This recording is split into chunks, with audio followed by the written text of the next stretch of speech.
शुरू कर दिया ये बहस करना कि हिंदुस्तान को हिंदू राज और मुसलमानों के राज के रूप में बदलना चाहिए, इसको हिंदू राज बनाना चाहिए।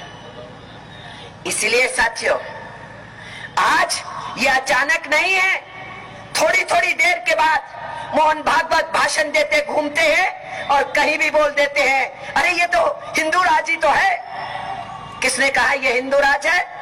हम ये कहना चाहते हैं, कोई खालिस्तान बनाने की बात करे, कोई नया और पाकिस्तान हिंदुस्तान में से बनाने की बात करे या हिंदू राज की बात करे, ये तीनों नारे देशद्रोहता के नारे हैं। मैं यहां से कहना चाहती हूं, दूसरों को देशद्रोह के बात करते हो, देशभक्ति के सर्टिफिकेट बांटने की बात करते हो, आप क्या कर रहे हो?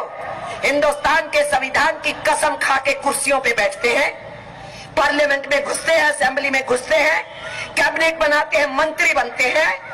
उस संविधान की कसम खाने के बाद उस संविधान को तोड़ने की बातों करने वाले संघ परिवार के लोगों को शय देते हैं। सब जो हमले हो रहे हैं, डेमोक्रेटिक इंस्टीट्यूशंस पे हमले, शिक्षा के भारतीयकरण के नाम के ऊपर दीनानाथ बत्रा की किताबों को आगे बढ़ाना, Indian council of historical research में आंध्रा से उठा के वाई सुदर्शन राव को बिठाना, जो बोलते हैं कि हिंदुस्तान की सबसे बड़ी उपलब्धि वर्ण व्यवस्था के ऊपर आधारित जातीयवादी व्यवस्था है। हर डेमोक्रेटिक इंस्टीट्यूशन को तोड़ने की जो कोशिश हो रही है, ये आज जो हम सब कुछ देख रहे हैं, हमें आज ये समझ में आना चाहिए कि दबोलकर क्यों लड़ रहे थे, क्यों लड़ा गोविंद पानसरे ने, क्यों लड़ा कलबुर्गी ने, और क्यों उनसे पहले उनके पुरखों ने लड़ा। वो क्या लड़ाई थी जिस लड़ाई को आज हम इस स्वरूप में देख रहे हैं, उसी की तरफ मैं आपका ध्यान खींच रही हूं। क्या कहा मिस्टर हेडगेवार ने? मिस्टर हेडगेवार ने कहा, मेरा प्रेरणा स्रोत वो जर्मनी में बैठा हिटलर है, अंग्रेजों के खिलाफ नहीं है।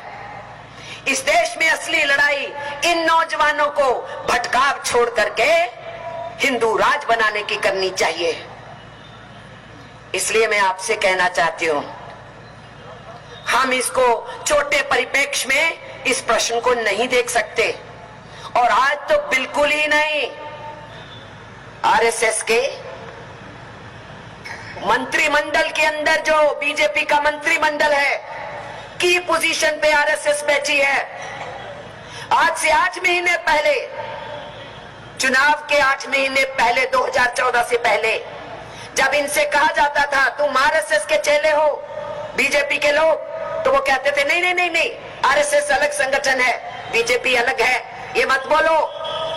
लेकिन 2014 में सत्ता के अंदर बैठते ही जब मोहन भागवत जी से सवाल किया गया, अब आप रोज रोज दखल दोगे क्योंकि आपने, आपके कहने से नरेंद्र मोदी पीएम कैंडिडेट हुए और वो प्रधानमंत्री हो गए, अब आप रोज सरकार में दखल दोगे।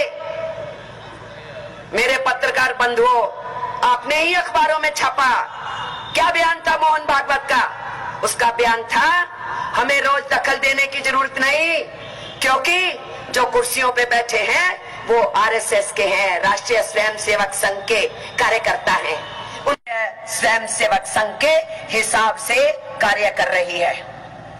और इसीलिए हम आपसे कहना चाहते हैं, इनकी कार्य प्रणाली को पहचानिए और जर्मनी के अंदर जो फांसीवाद आया उस समय के इतिहास को पढ़िए।